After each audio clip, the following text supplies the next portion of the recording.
Merci Clarisse et merci aussi Romaric et le Phénix de nous recevoir. Donc rapidement pour faire le lien, je vais vous décrire un peu ce que c'est qu'un vol parabolique. C'est-à-dire que pour que le corps humain puisse expérimenter l'absence de gravité, en fait, il n'y a qu'une solution, à part être en orbite dans la station internationale, c'est ces fameux vols paraboliques qui sont des avions qui font des paraboles dans le ciel. Et du coup, quand vous prenez un avion de ligne, l'avion de ligne, il fait ça, ça et ça. Là, l'avion prend plein gaz. C'est pour ça que là, c'est une période de 2G, gravité 2. Vous êtes plaqué au sol. Et ensuite, l'avion coupe les moteurs. Et la chute ne se fait pas d'un seul coup. La chute se fait un peu comme ça. Donc, c'est ce qu'on appelle le haut de la parabole. Et pendant ce temps-là, toutes les forces qui s'exercent sur l'avion sont sur la verticale de la gravité. Donc, ce qui est à l'intérieur de l'avion est en microgravité, pour être plus précis, en apesanteur, pendant 25 secondes. Et ensuite, pour ne pas tomber, l'avion recabre très sérieusement pour récupérer. Et on a encore une période de gravité 2. Donc en gros, quand vous faites un vol, il y a 25 secondes de gravité 2, 2 fois votre poids. Il y a 3 secondes de passation, et ensuite 20 à 25 secondes de gravité 0, et ensuite encore 25 secondes de gravité 2 et un palier de gravité 1. Et vous faites comme ça, en France, c'est une trentaine de paraboles. Donc c'est une expérience absolument extraordinaire, mais très particulière, puisqu'effectivement, on passe à des changements de poids tout à fait et un peu énormes, quoi. Parce que le 2G, c'est pas énorme, mais quand ça dure 25 secondes, c'est beaucoup. donc voilà. Donc c'est juste pour que vous essayiez de vous représenter en fait aussi la difficulté, et puis de participer à des vols comme ça, c'est pas évident. C'est pour ça qu'on remercie aussi l'Observatoire de l'espace du CNES de pouvoir donner accès à ces vols. Donc vous avez vu là dans les images qu'a présentées Clarisse, il y a les Français, l'Europe, et puis il y a aussi les Russes. Donc là, Marcello et je ne sais plus comment il s'appelle, Dragan. C'était dans un Ilyushin. Les Américains ont aussi un autre avion. Enfin bon, voilà. Donc c'est pour vous donner un peu le contexte. Donc moi, j'ai participé donc à pas mal de vols comme ça, qui ont été effectivement un tournant fondamental et très décisif dans mon travail. Et donc pour juste un peu essayer de vous redonner des éléments qui font que moi je suis chorégraphe, donc effectivement la question du corps elle est centrale, et aussi la question de tout ce qui anime la relation au milieu dans lequel on est centrale aussi, parce qu'on ne peut pas on n'est pas déterminé en dehors de notre milieu. C'est des choses qu'on oublie, nous terriens. On pense que c'est évident de pousser pour avancer, mais quand on se retrouve dans une situation de microgravité, c'est pas du tout évident. Il faut surtout pas pousser, parce que sinon, et vous l'avez vu un peu dans les images, ça bouge dans tous les sens et on ne sait plus trop quoi faire. En fait, on fait plus rien, on bouge plus. Donc il y a vraiment quelque chose qui bascule quand on fait cette expérience d'un autre point de vue, d'un autre regard sur soi-même, sur soi-même et le milieu sur Terre, qui n'est pas non plus complètement une évidence. Donc je dirais que le corps du danseur en microgravité, c'est une formidable métaphore de notre corps contemporain, parce que notre milieu en ce moment, il est en pleine transformation. On est traversé d'une multitude d'informations qui finalement font un peu comme des terminaisons sensibles qui nous habitent constamment et qui finalement suspendent un peu notre corps, nous décollent un peu du sol, tellement on est relié à des informations. Et donc on pourrait dire qu'on est de plus en plus dans un monde fluide, voire liquide, qui finalement a beaucoup de liens avec cette expérience d'apesanteur. Et dans notre vie de tous les jours, avec toutes ces connexions, tous ces réseaux, en fait, de pesant, notre corps est comme soulevé, suspendu, dans un monde qui nous échappe. Et les appuis deviennent virtuels. Enfin, voilà, c'est voilà, très vite pour parler vite, mais c'est quand même un peu une réalité. Et on pourrait dire aussi que du coup, le corps se dilate. Comme il y a moins, on est comme suspendu. Et ça, c'est vraiment l'expérience de la microgravité, parce qu'on est dans un milieu qui transforme tout, puisque la gravité est une force si puissante qu'elle camoufle toutes les autres forces sur Terre. Je dirais que ce n'est pas un ailleurs, c'est une sorte d'ailleurs parce qu'on devient autre, mais on a un autre point de vue sur nous-mêmes et sur les autres, mais c'est comme une révélation d'autres manière de pouvoir être sur Terre. C'est-à-dire que toutes ces forces dont je vous parle, c'est la circulation du liquide dans le corps, c'est les interactions musculaires, c'est toutes ces choses qui se passent dans notre corps auxquelles on n'est plus très présent, parce qu'en fait, d'abord, il y en a une partie qui nous... Dans la notion de perception, il n'y a qu'une seule partie qui nous revient en sensation, et ensuite, on est toujours dans ce mécanisme de pousser et d'avancer pour aller vers un objectif précis. Quand vous êtes en apesanteur, en fait, c'est plus du tout pareil, puisqu'il n'y a pas la notion de la poussée. Donc, on est obligé de se poser sur le milieu, se poser sur l'air, qui est donc quelque chose qui semble a priori pas du tout solide. Donc, la notion des solides, des fluides, tout ça, c'est un peu remis en question. On se pose, en fait, on se pose sur nous-mêmes, mais on prend ce temps-là. Et ça, c'est quelque chose, c'est une expérience extrêmement forte qui finalement fait qu'on se rend compte que quand on revient sur Terre, on a tendance à pas tellement réfléchir à d'où on vient avant de penser à où l'on va. Ça paraît très basique, mais c'est très important. Donc, pour rentrer dans quelque chose de beaucoup plus esthétique et chorégraphique, cette expérience-là a finalement complètement questionné mon écriture chorégraphique qui m'a amené à la nécessité de représenter un corps global. C'est-à-dire, c'est une écriture qui met en jeu un corps en volume, la question du volume, dans l'espace de la représentation, et qui nécessite l'existence d'un temps différent, dilaté, pour faire apparaître plutôt l'invisible plutôt que le visible. C'est vraiment cette idée de penser à tout l'avant, à tout ce qu'on ne voit pas, à tout ce qu'on transporte avec nous avant de faire le premier geste. Donc c'est vrai que ces pratiques, les pratiques pour faire émerger des états de corps, c'est transformé pour moi progressivement. C'est-à-dire cette expérience, elle a changé mon processus de création. C'est-à-dire d'un coup, je me suis rendu compte déjà que j'avais besoin de plusieurs formes artistiques pour exprimer ça, parce que la danse pure elle-même suffisait pas. C'est vraiment, comme je reviens à ce que j'ai dit tout à l'heure, c'est une question de milieu. On est vraiment dans la relation au milieu. Donc la représentation sur le plateau, c'est obligatoirement un volume. C'est le volume qu'il faut présenter, pas uniquement la relation au sol. Donc j'ai commencé à travailler avec le cirque et les circassiens pour pouvoir que mes danseurs, enfin pas mes danseurs, les danseurs qui travaillent avec moi puissent être dans des situations de suspension.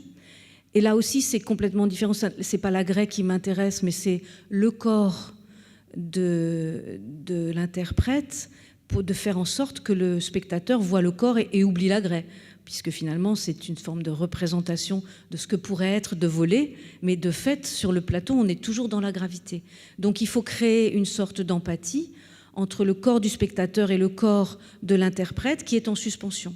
Et déclencher des mécanismes dans votre corps de spectateur qui vous font finalement vivre des tours, des mouvements dans toutes les relations, dans toutes les directions de l'espace, comme vraiment d'une manière empathique, même si vous ne comprenez pas, mais vous ressentez, et du coup vous ressentez cette question de la suspension. Et donc on est vraiment dans une relation au public, de faire en sorte qu'on crée une tension dans le corps du spectateur pour qu'il soit un peu en train toujours d'attendre ce qui va arriver. C'est pas que le mécanisme de peur, c'est un mécanisme d'empathie par rapport au corps de l'interprète qui, il ou elle, est en train de tenir sur des temps extrêmement longs, sur des appuis extrêmement petits et fragiles, et faire exister tout son corps dans ces moments-là. Et du coup, l'interprète est en tension, mais dans le bon sens du terme, c'est-à-dire une tension qui fait exister un corps un peu différent. Donc c'est une expérience un peu complexe, qui est une expérience de lâcher prise et de conscience, qui est donc l'expérience de la création, si on peut dire, mais qui là, du coup, doit se passer d'une manière instantanée sur le plateau. C'est-à-dire qu'on est vraiment toute la création, l'écriture chorégraphique est écrite, mais à chaque fois, il y a des accidents qui peuvent arriver, des imprévus, de façon à ce que l'interprète soit dans un état de perception extrêmement ouvert et sensible pour pouvoir intégrer ces imprévus qui peuvent arriver. Et c'est ce que je vous disais tout à l'heure, c'est-à-dire que l'interprète fasse vivre toutes ces informations incroyables qu'on a de ressenti et aille de plus en plus loin dans ce ressenti. Et du coup, vous les provoque et vous les propose, vous, spectateurs. Donc c'est sûr que ce sont des expériences, cette situation de corps, cet état de corps, si je peux dire, c'est pas facile à solliciter dans le corps de l'interprète, parce que c'est des beaux mots, tout ça, mais après, il faut arriver à le faire. Donc la question de l'immersion, elle est fondamentale, c'est-à-dire l'immersion en vol. Donc dès que je peux, j'essaye d'emmener les interprètes qui travaillent avec moi en vol parabolique. J'en ai actuellement emmené une quinzaine. Après, c'est quand même extrêmement complexe d'obtenir ces vols. Donc qu'est-ce que c'est? Comment inventer des milieux qui vont pouvoir permettre de vivre ça et qu'après, ce soit la matière de création sur le plateau. Donc il y a un premier milieu qui est évident, qui est l'eau. On pourrait dire qu'être en vol parabolique, c'est être comme dans l'eau sans l'eau. Donc c'est tout un... Voilà, on a travaillé, on a fait des expériences dans l'eau avec cet imaginaire du vol.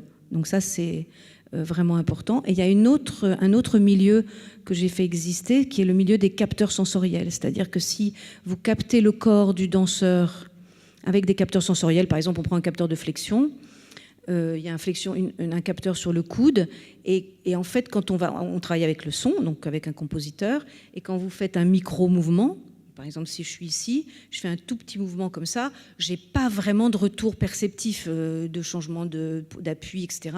C'est quand même trop petit. Par contre, si le son s'est modifié, j'ai d'un seul coup un retour perceptif d'un micro-mouvement que normalement je ne ressens pas sur Terre.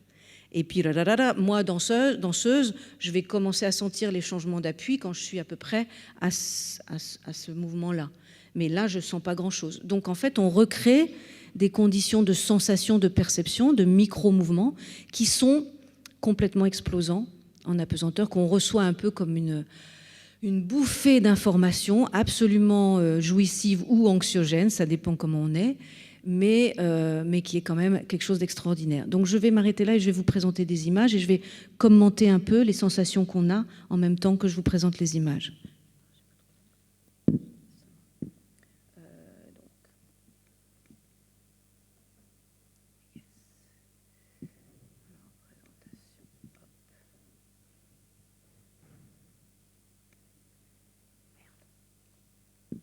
Excusez-moi, il faut que je... Voilà, je vais le mettre en marche.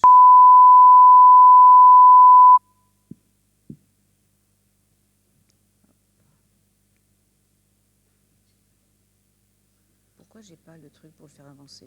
Excusez-moi,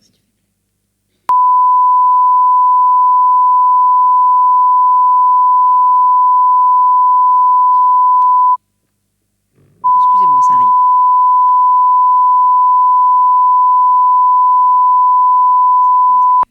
Je veux que ça commence, quoi, juste au début. Voilà. Oui. Merci.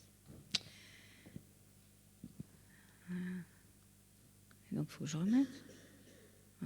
Voilà.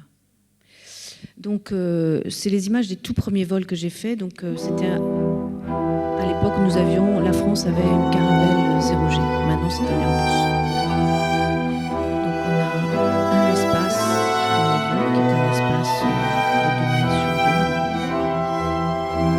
Et l'avion est partagé en différents espaces qui sont autour. Des expériences scientifiques. Peut-être qu'on peut monter un petit peu la musique.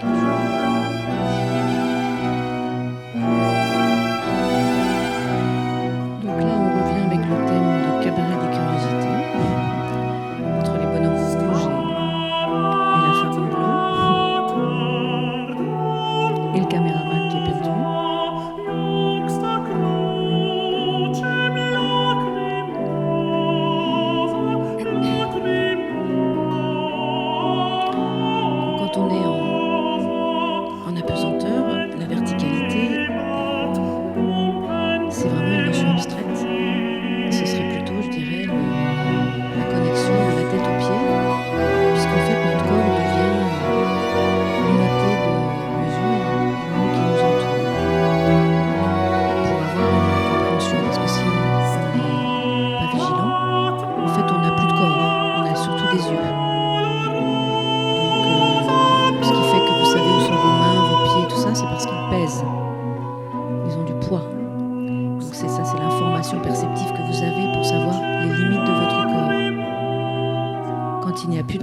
aussi super, super plaisante sur Terre.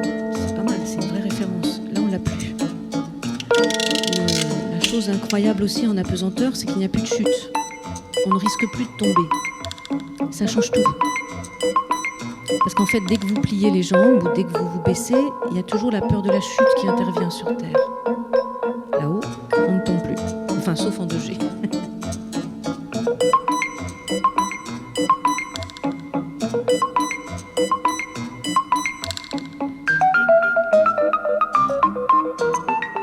Donc là, je suis toujours sur des notions de verticalité.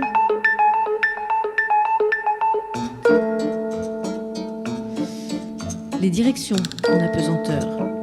L'espace devient expansif. Il n'y a plus de haut, plus de bas. On peut bouger dans toutes les directions. Et ça prend un certain temps pour assimiler cette possibilité. Au début, on est perdu, on bouge un peu comme un tétard. Mais finalement, au bout d'un moment, il faut recréer cette notion de... Ouais, c'est des directions qu'on va recréer. Et ça, c'est vraiment important sur le plateau. Cette expérience permet de développer un imaginaire sur le plateau. Un imaginaire de possible.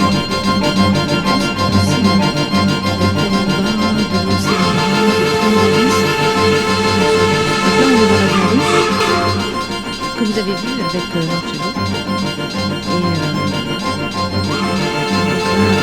Et moi, je suis de vol.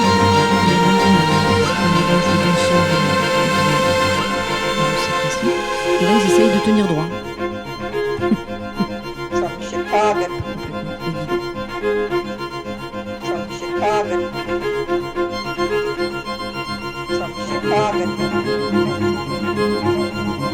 Donc en apesanteur aussi, la perception des distances est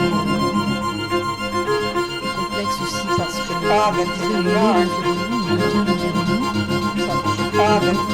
Notre corps devient un état de ménageur et c'est donc à partir du corps qu'on va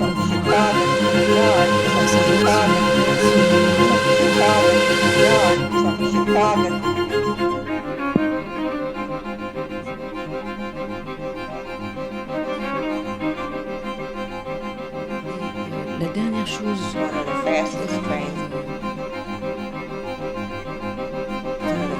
aussi en apesanteur, c'est le toucher. C'est-à-dire que vous touchez quelque chose, vous êtes repoussé. Donc il faut organiser sur le moment et sur le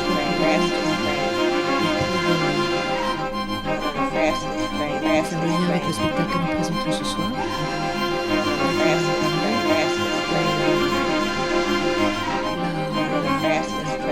Le centre de cette création, c'est justement encore parce que c'est extrêmement quoi